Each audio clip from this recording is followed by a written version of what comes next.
একটা কথা ভাবছিলাম জানো, অনেকদিন তো ইকমিকু করে কিছু রান্না হয়। ডাব চিংড়ি খাবে? ও, একেবারে মনের কথাটা বলে ফেললে। ঠিক আছে, তাহলে ডাব চিংড়িই হোক। চলো। ডাব চিংড়ি করবার জন্য নিয়ে নিয়েছি চিংড়ি মাছ। এগুলো চাপড়া চিংড়ি। এগুলো ভেতরের সুতোগুলো ফেলে দিয়েছি, খোসাটা ছাড়িয়েছি, শুধু মাথার খোসাটা। রাখাও যেতে পারে, রাখলে একটু লাল লাল দেখতে সুন্দর লাগে, আর ফেলে দিলে ফেলে দেওয়া যায়। প্রথমে মাছে নুন হলুদ আর লেবুর রস মাখিয়ে রাখবো।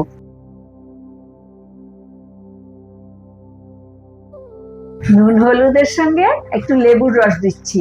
এই মাছটা তো ভাজবো না, তাই একটু লেবু মাখিয়ে রাখলে কাস্টে ভাবটা থাকে না মাছের।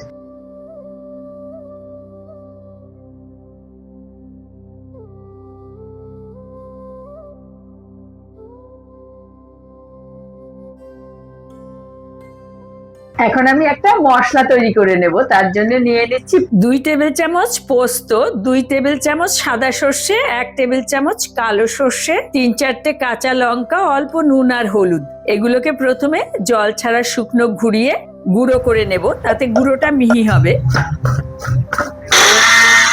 শুকনো ঘুরিয়ে নিয়েছি। 2টো ডাব নিয়েছি, শাঁসওয়ালা হবে, ডাবওয়ালা বলেছে, তা আশা করছি শাঁস হবে, ওরা তো চিনতেই পারেন।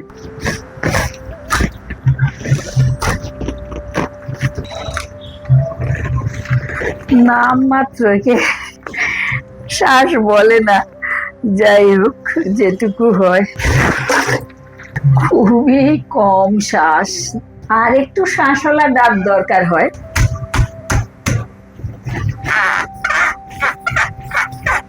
চারদিকে ছিটকাবে, সেই জন্য জলটা আগে বের করে নিচ্ছি, তারপরে মুখটাকে তুলবো।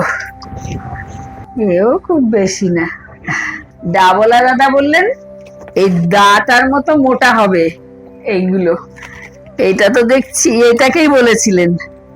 এটা দেখছি কোনো নাম মাত্র আছে, আর এটাতে কিছুটা আছে।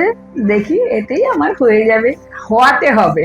আমি একটা লম্বা চামচ নিয়েছি, এটা দিয়ে আমি তুলে নেব।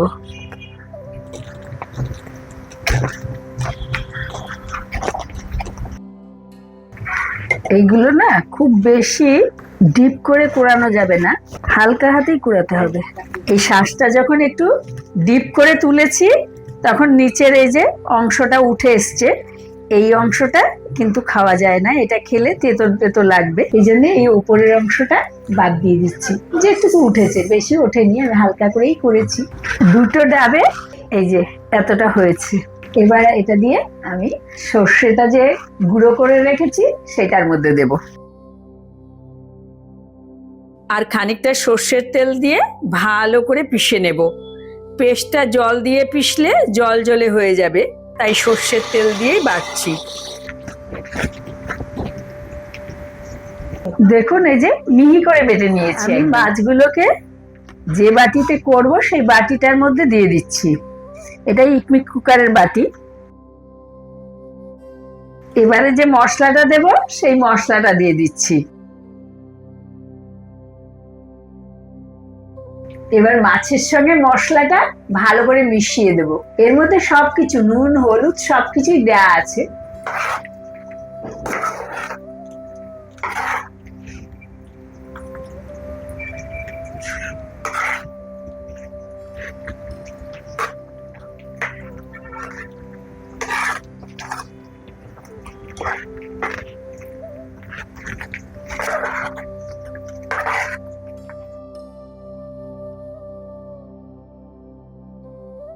এবার কাঁচা লঙ্কা দিয়ে দেবো, গোটা গোটা চেরা কাঁচা লঙ্কা দিয়ে দিচ্ছি।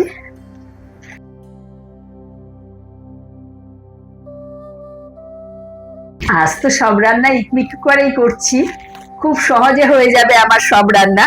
এই যে ভাত নিয়ে নিয়েছি, যতটা চাল তার ডাবল জল দিয়েছি। এই যে ডাল ধুয়ে অল্প জল দিয়েছি, এর মধ্যে দেড়া জল দিতে হবে ডাল করতে। আমি সেদ্ধ ডাল করব বলে 1/4 কাপ ডাল আর 1/4 কাপ জল দিয়েছি, একদম শুকনো শুকনো হবে সেদ্ধটা। আর এই যে কুমড়ো, এটাও কুমড়োটাও সেদ্ধ দেব, তার জন্য আমি কুমড়োটা দিয়ে দিয়েছি। ভাপে তো স্টিমে সেদ্ধ হয়ে যাবে। আর একদম ওপরে দিচ্ছি চিংড়ি মাছ, এই যে ভাপা ডাব চিংড়ি। এই সিলিন্ডার মতো এটার মধ্যে জল দিয়ে দিয়েছি, এই জলের স্টিমেই রান্নাটা হবে। আর এই যে আমার কেরিয়ারটা ধরে বসে দিচ্ছি।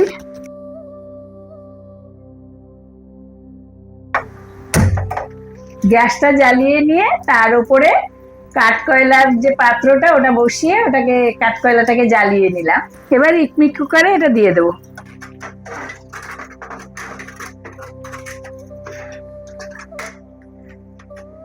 এটা ভালো করে আটকে দিলাম যাতে স্টিমটা ভেতরে হয়, আর একটু সময় দেখে নিতে হবে।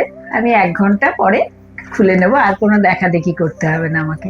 2-2.5 ঘন্টা হয়ে গেছে, ভয় লাগে যে হবে কি হবে না, তো এবার আমরা খুলে নেব।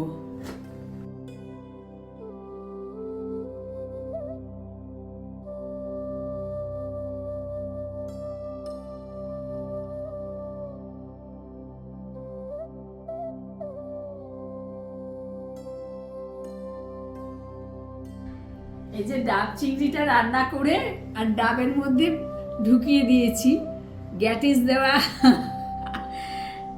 রান্নাটা ডাবে করিনি, আগে তো কষ্ট করে ডাবে করতাম, সে গ্যাস পুড়িয়ে কালো হয়ে ডাবের অবস্থা।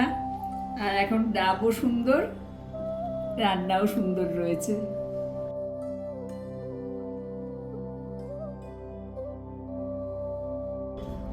কি দেখতে হয়েছে, আরে বাবা, আমি আর ওয়েট করতে পারছি না।